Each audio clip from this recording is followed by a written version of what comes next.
Good afternoon, everybody. Big Mike back here once again, and today I'm going to give you my review and thoughts about last Saturday's Royal Rumble pay-per-view. So sit back, relax, grab yourself a snack, grab yourself something to drink, and let's get into it. So, first match on the card. Yeah, no pre-show this year. How about that? We got Seth Rollins challenging Roman Reigns for the Universal title. And I'll say this, the nostalgia started flowing almost immediately as Reigns comes out first, which is odd, at least. But then Seth Rollins, with the Shield theme playing, that's right, they brought that back, comes out of the crowd wearing his Shield gear. Which, a little nostalgia pop for me. I love the Shield back in the day. And, yeah, that was a lot of fun. Match itself was very fast-paced, very good, with the story behind it being Seth Rollins having Roman Reigns' number. He beat him a whole bunch, including cashing in on Reigns at WrestleMania. I want to say it was 31. Yeah, it might have been 31. And other times they've had matches, which is, well, I think that's building on history. That's great. And the match itself was great. We almost had a Seth Rollins win with a switchblade into a frog splash into a curb stomp, in which, I thought Seth had it. Roman Reigns with a big old kick out. Hit a couple spears. And Seth powerbombed Roman through the announcer's table almost immediately, that's dope. That's another Shield callback from when they did that to people. And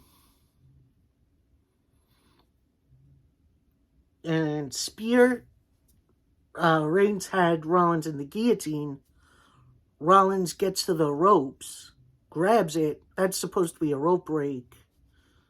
And Reigns doesn't let go. Which, I mean, at first I found it frustrating, but then I thought, maybe they go somewhere with it. Because this continues their story of Reigns not being able to put away Rollins. Which, I kind of dig.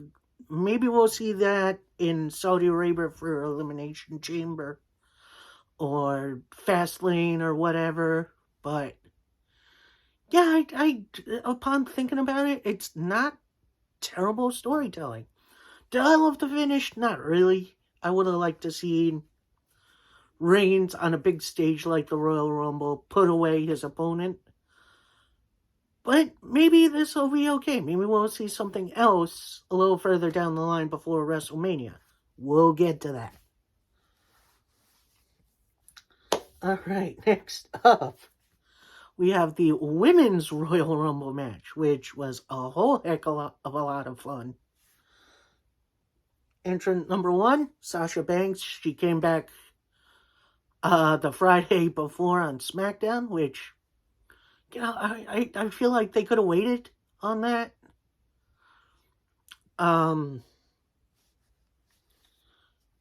Have her return be a big surprise, but hey, you know what?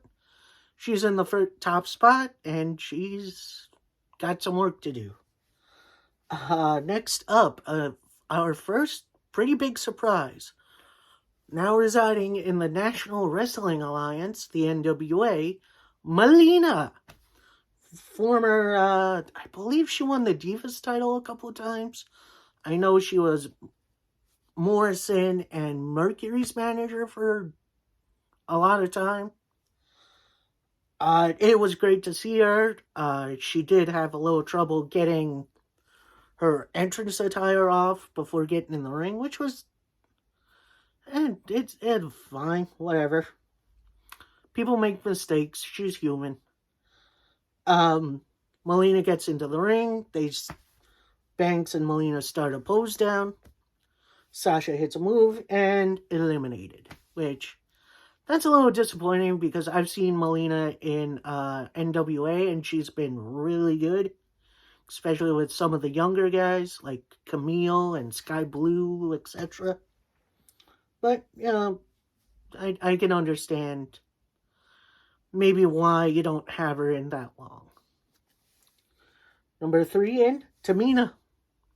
Tamina gets right on Sasha, starts beating the heck out of her. Next person in, Kelly. So nice they named her twice. Next up, Aaliyah, who is a bit of a younger woman, just came up from NXT. Has a very quick win over Natalya, which that story never really got resolved in here.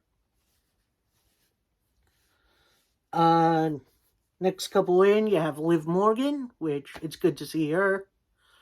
And, kind of near the top of the ladder. Zelina Vega. Bianca Belair.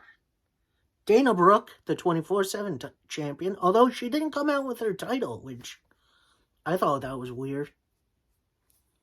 And I'm surprised no one tried to pin her. Because, it's 24/7 rules. Anyway, next big surprise is Michelle McCool making her return in the Rumble.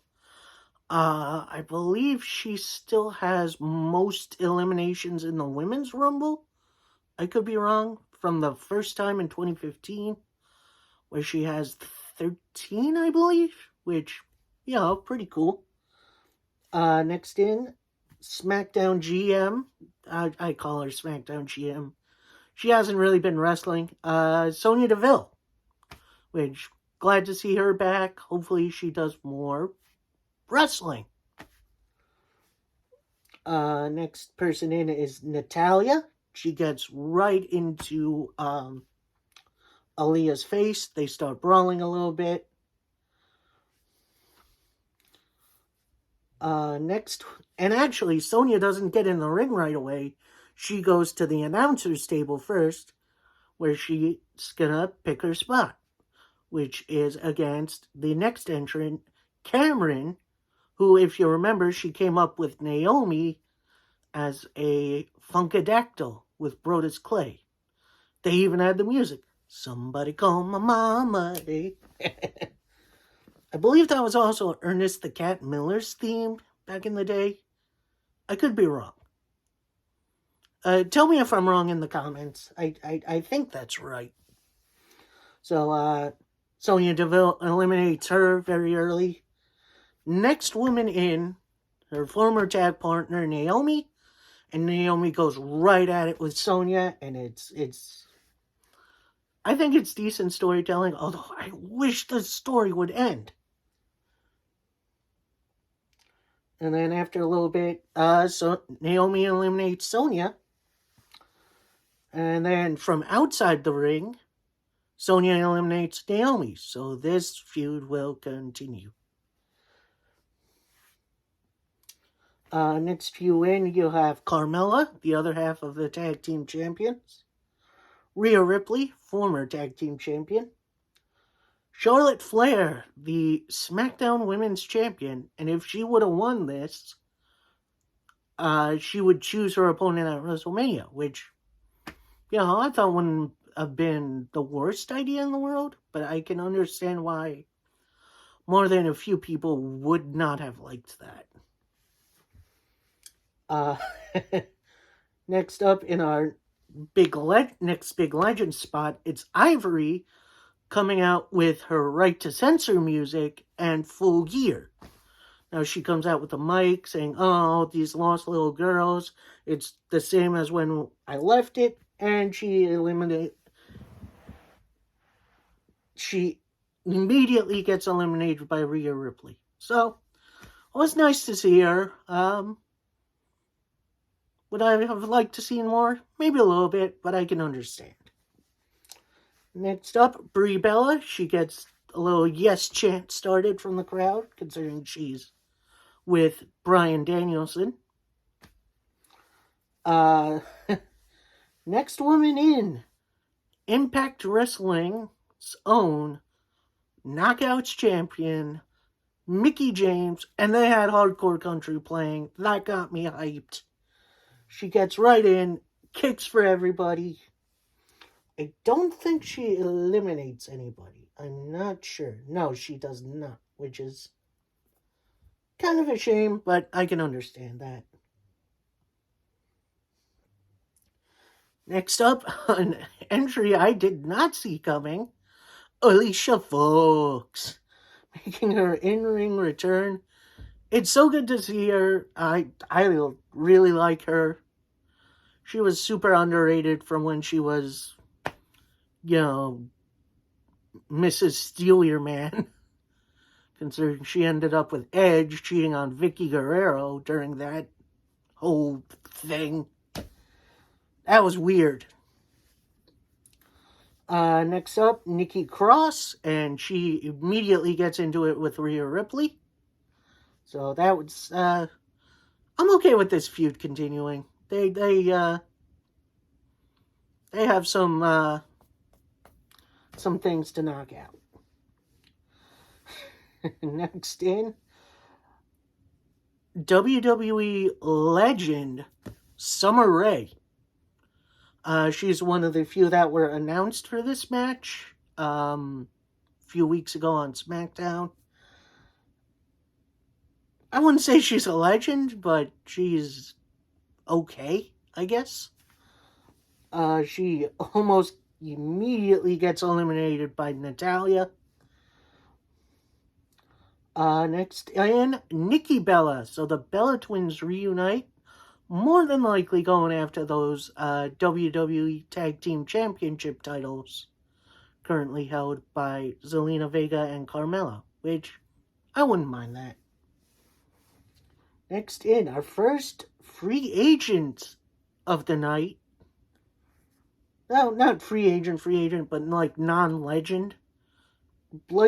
Sarah Logan. I did not see her coming. She kind of had a little moment with Liv Morgan.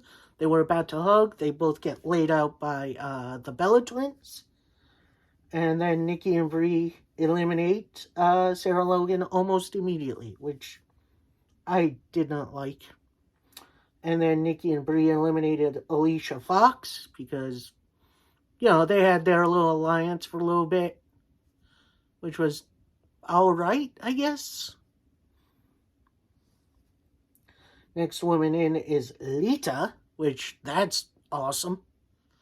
Lita's one of my favorite old school women's wrestlers from WWE.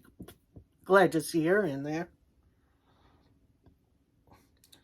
Next woman in, Mighty Molly Holly, who immediately gets into a scrap with Nikki Cross because they both got their superhero gimmick in. Cross actually jumps out of the ring through the ropes, beats up Molly Holly, gets her in the ring, and throws her out, which, I can understand. I would have liked to see her in there a little bit more, but them's the breaks sometimes.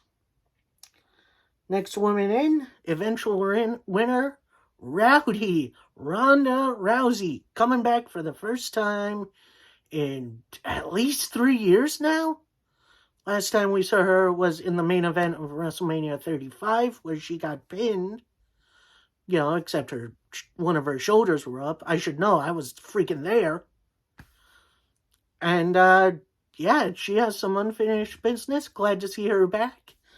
And she pretty much cleans house. Eliminates almost everybody. Including, next woman in, Shotzi Blackheart, who doesn't come in a tank, which I am very surprised by that. And then, number 30, Ronda Rousey's old running buddy from UFC, Shayna Baszler, which I am so glad they got a moment together. I do wish the other two horsewomen, could have figured it out on the main roster, because, we all wanted that 4 horsewomen versus 4 horsewomen match. That would have been cool.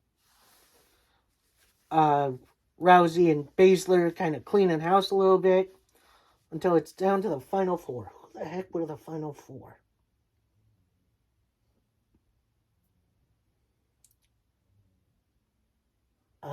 I want to say it was definitely Charlotte and Ronda.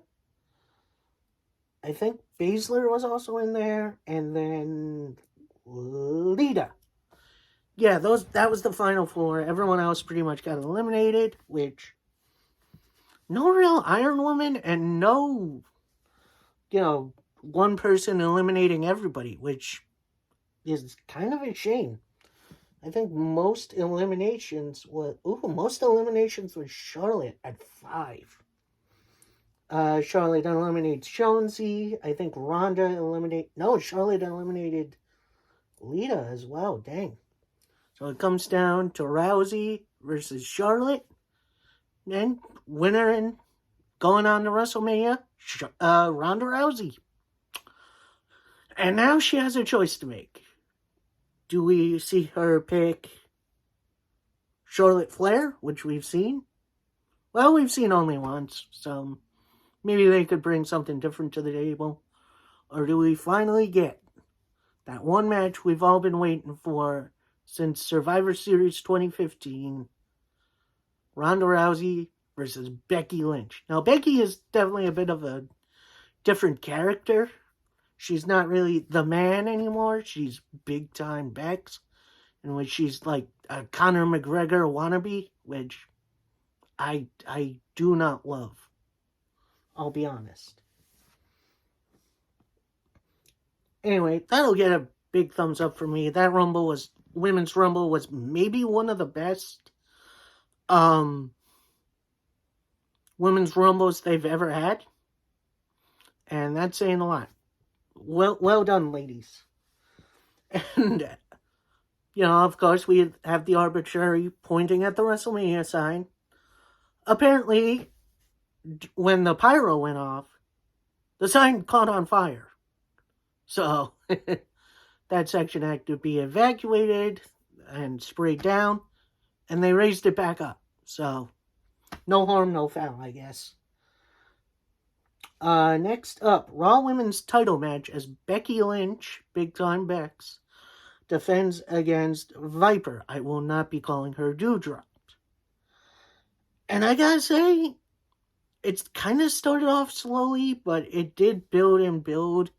Eventually, the bloody Viper doing all kinds of sentons and stuff, crushing Becky under her. Ooh, it was a little brutal.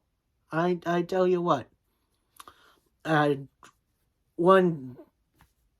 Becky tried to go to the manhandle slam, aka the rock bottom, only for Viper to power out. Becky had Viper in the corner, got her up to the second rope, manhandle slam, 1, 2, 3. Winner and still Raw Women's Champion, Becky Lynch. A little predictable, but I feel like they finally gave Viper enough time to show her stuff and maybe have us get behind her a little bit more. I do hope to see a little bit more Viper in the future for the WWE, potentially being a big time player. Because she's really good. Alright, next up we have the WWE World Heavyweight Championship match as Brock Lesnar defends against Bobby Lashley. This is a match we haven't seen before. I was super excited for this one. And I feel like it did deliver a bit, although it was a little cut and paste from the Goldberg-Brock Lesnar match from WrestleMania. What WrestleMania was that? That was like 29, 28, somewhere in there where they were in Florida? With the roller coaster and stuff. Let me know down below. Am I right? I feel like I'm right about that. You had Bobby Lashley hit a spear through the barricade. You had plenty of F5s. I think you had a Kimura hanging out of the ring on Bobby Lashley, which was brutal as heck. And then the finishing sequence. We have an F5, which takes out the ref. No ref to count the count. So Brock gets up, kind of checks on the ref. Wild Roman appears with a spear. Picks up the WWE Championship, because he's the Universal title holder. Looks at the title. Looks at Brock. Bam. Actually, he gets handed it to him by Paul Heyman, who is ringside cornering Brock Lesnar, which is first time in a while, because I think Roman ditched him. I'm not super sure about those details because I don't really watch the weekly stuff. So yeah, after that, new ref comes in. Bobby covers Brock. 1, 2, 3. New WWE champion, Bobby Lashley. And I'm happy he got it back. But it does kind of make him feel a little bit weak. Like he couldn't do it on his own. Which I hope that gets brought up in the next story. Which I'm not 100% sure where they go with Bobby Lashley in the WWE title. Because no one on Raw feels like they're on that level, you know? And yes, this ends up going where you think it's going. So, match, I'll give a thumbs up. It was fine for what it was, but the finish led to something a little predictable and will lead to something we've seen 100 times. I shall rant about it in a little bit. Next up is a match I feel like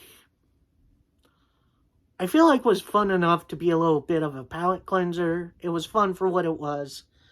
Mixed tag team match. You have Edge and Beth Phoenix taking on Miz and Maurice. This is Maurice's first real in-ring action in a very long time. I don't think she's been in a ring really wrestling in a long while. At first it starts out Beth versus Maurice. Maurice runs around the ring, tries to get away from her, and apparently has her purse with a brick in it and hits Beth in the side of the head with it. 1, 2, Beth kicks out. I think she broke her nose on that, honestly. Not really that much to say about this match. Was it fun? Yeah. But ultimately, it was a hopefully end to this dang feud. Finish comes with Edge and Beth Phoenix spearing Miz so hard he scorpions, which means he lands on his head. And then the finish comes with a double glam slam to both Miz and Maurice. Pinfall, 1, 2, 3. Winner, Miz and Beth Phoenix, which, it was fun for what it was. Was it like the greatest match ever? No, not really, but I had fun with it. And finally, we have the men's Royal Rumble match, and I'm a little disappointed in this one. Not because of just the winner, but because of the lack of star power, of the lack of surprises. It felt so bare bones. It wasn't fun. So let me go through who we have. Number 1, number 2, AJ Styles, Nakamura. Two formerly big-time names that have really fallen down the card in the last couple of years. I mean, AJ and Almost with the tag titles, it didn't really do anything for me. Nakamura's the Intercontinental Champion, and he feels forgotten even before his injury.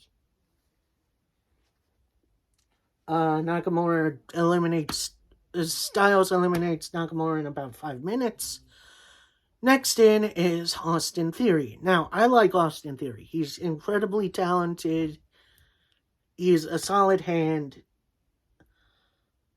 Weird thing is, he's been spending a little too much time with Vince on screen. Like, we don't need that. Have Austin Theory come out, be himself, and have him wrestle. Like, I don't know. I don't think Theory in here was really necessary. Next up, another one who has fallen on real hard times. Oh, and AJ eliminates Theory in about... Oh, not even right away. So he's still in there. Cool. So, next man in, Robert Roode. Without his glorious music, I miss that music. That music was the absolute best. And now with Roode and Ziggler and this go-nowhere tag team, Roode's star power has definitely dwindled. And it shows after about a few seconds where AJ eliminates him, like almost right away. It's so disappointing to see such a talent like Robert Roode being treated like this. Next up, Sheamus's good buddy Rich Holland, and he's sporting a mask because he broke his nose at day 1, I guess, against Ricochet. Next couple in, Montez Ford of the Street Profits, U.S. Champion Damian Priest. Sami Zayn, next man in at number 8, that means number 9, it's Johnny Knoxville, who actually put in a decent showing.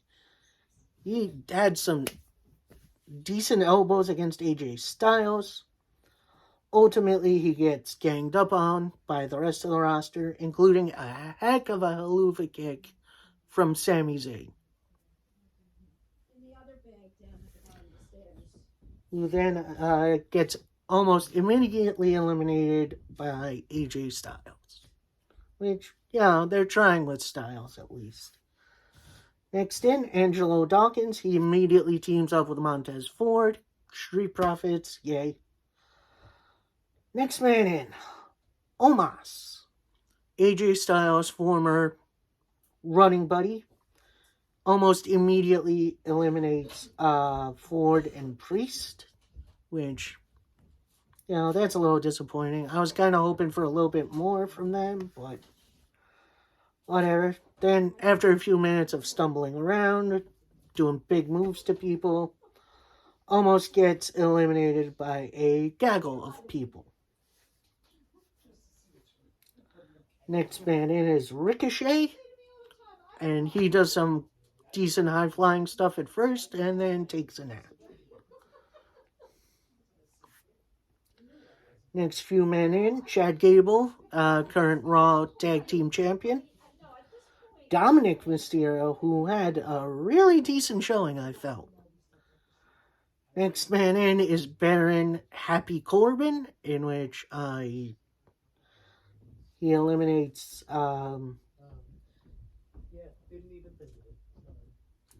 Dominic Mysterio almost right away, which I'm...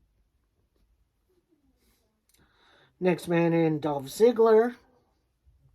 After that, we have Sheamus, Rick Boogs, and Madcap Moss. And the man to finally eliminate number one, AJ Styles, is Moss. And look, I get it. He's a dumb character. I do hope they do something interesting with him in the future. Maybe not a WrestleMania match, but maybe give him a chamber, shot in the Elimination Chamber or something. Next man in is Matt Riddle, former Raw Tag Team Champion with the Hometown Boy. We'll talk. Next man in, our biggest surprise yet, Drew McIntyre, who was said, he'd be hurt through the Rumble and might miss WrestleMania. So this is a big deal. I'm glad he's healed up. Hopefully he's ready to go. Although I will say I'm not sure what they're going to do with him for WrestleMania. Next man in, Kevin Owens, who just signed a new contract. After him is Rey Mysterio, who just misses his son. So that storyline doesn't continue. Next man in is Kofi Kingston. And he has a little bit of an issue. He gets thrown over the top by Kevin Owens. Looks like he's going to grab a hold of the side railing that separates the fans from the ring. And 2 feet hit the floor. And that's just a shame. Kofi is usually so good. But, them's the breaks sometimes. Next man in, Raw Tag Team Champion Otis, my man. After him is Big E, just missing Kofi by a couple minutes. Big E and Otis eliminate, not yet. I do believe there are a couple eliminations here. I think no. McIntyre eliminates Corbin. Boogs eliminates Chad Gable. Yeah, I think that's pretty much it. Next man in, WrestleMania 37 MVP, Bad Bunny, the rapper. Honestly, it's cool to see him again. And he hit a nasty looking destroyer on, who the heck was it? I guess it was Sheamus, who then he eliminates, which, that's crazy.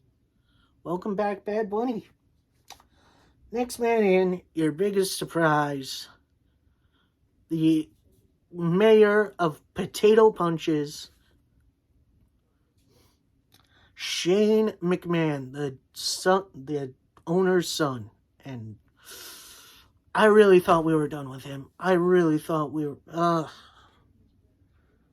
that is just so disappointing that he's your biggest surprise.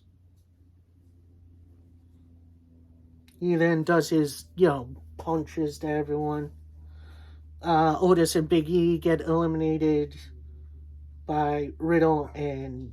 Oh, he's not in yet. Next man in, Randy Orton, who gets a nice hometown pop. That's great. He and Riddle eliminate both Otis and Big E, which, a little disappointing, but whatever. And number 30, if you haven't known this before, it's exactly happening. Brock Lesnar, who eliminates everyone else and wins the Royal Rumble.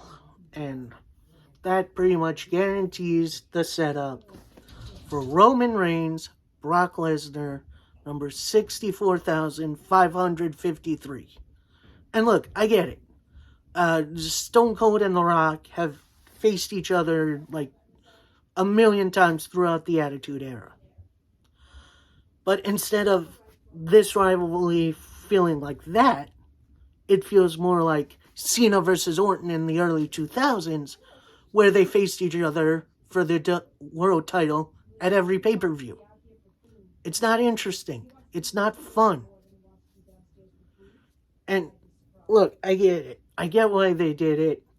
This Rumble didn't have a bunch of star power, which is a shame. Like, where was Finn Balor? Where was Cesaro?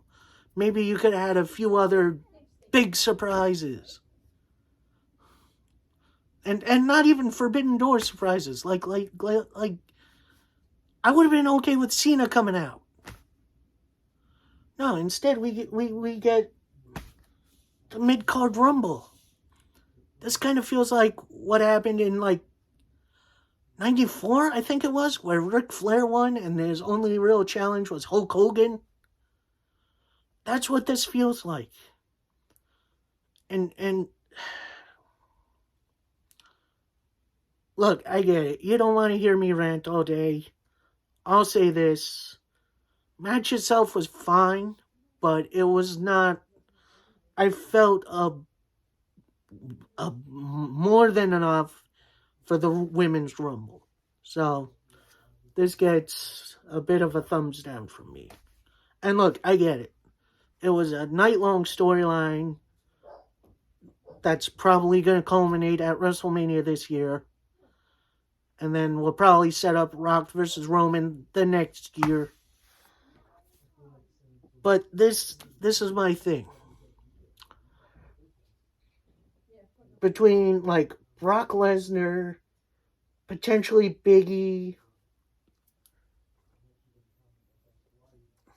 and AJ Styles, no superstar felt big enough to be in this Rumble to get a shot. And that's a shame. And it's that's why I feel like, for me, it's a little bit of a letdown. So, I hope you guys enjoyed. I don't know if I'm going to be predicting WrestleMania this year. I may not even watch any more WWE this year. I think this might be it for me. I think coming in the next couple of weeks, we have an Impact show, and I believe NWA is running something as well. Actually, I think AAA is running something too, so there's plenty of predictions and other stuff to come. And I think either later on this week or next week, I'm going to have an interesting video that I think you guys are going to like. So, like, comment, subscribe. Let me know what you guys thought of the Rumble. Not just the men's Rumble, but the show as a whole. Let me know. And hope to see you next time. Peace.